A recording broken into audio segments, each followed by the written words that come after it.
राम राम मंडळी. तर तुम्ही आपला बटाट्याच्या चिप्सचा व्हिडिओ बघितलाच असेल. तर ते उन्हात 2-3 वेळा वाळवून सुकवून ठेवायचे आणि प्लास्टिकच्या कॅरी बॅगमध्ये मस्त पॅक करून ठेवा, वर्षभर मस्त टिकतात.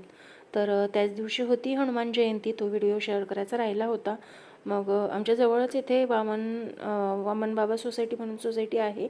तिथे भव्य असा मारुती आहे आणि इच्छापूर्ती मारुती आपण म्हणतो ना, तर ते आहे. तिथे दत्त मंदिर, भगवान बाबा वामन बाबा यांची मूर्ती आहे.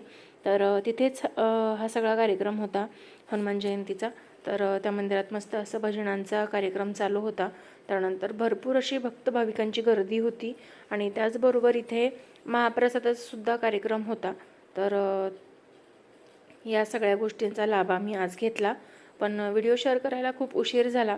खरं तर व्हिडिओ रोज शेअर होत आहेत, पण जितका पाहिजे तितका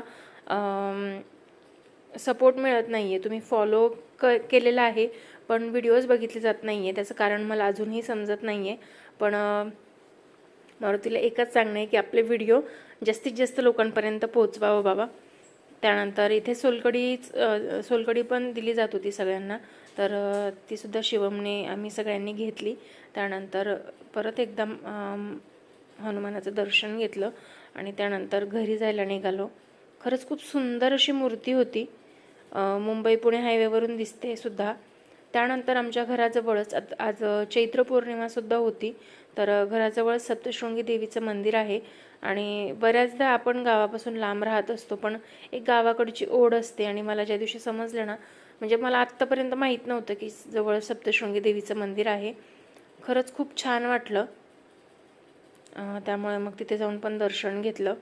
त्यानंतर आज अजून एक स्पेशल 2 दिवसापूर्वी मी एक केळवणाचा व्हिडिओ शेअर केलेला आहे तुमच्यासोबत. तर त्याची तयारीसुद्धा करायची होती. त्यामुळे देवीचं दर्शन घेतलं, घरी गेलो, ती तयारी केली आणि त्याचा व्हिडिओ तर तुम्ही सगळ्यांनी बघितलाच आहे. तर आजचा छोटासा व्हिडिओ तुम्हाला आवडला असेल तर लाईक, शेअर, फॉलो, सबस्क्राईब नक्की करा. भेटूया नेक्स्ट व्हिडिओमध्ये. तोपर्यंत श्री स्वामी समर्थ.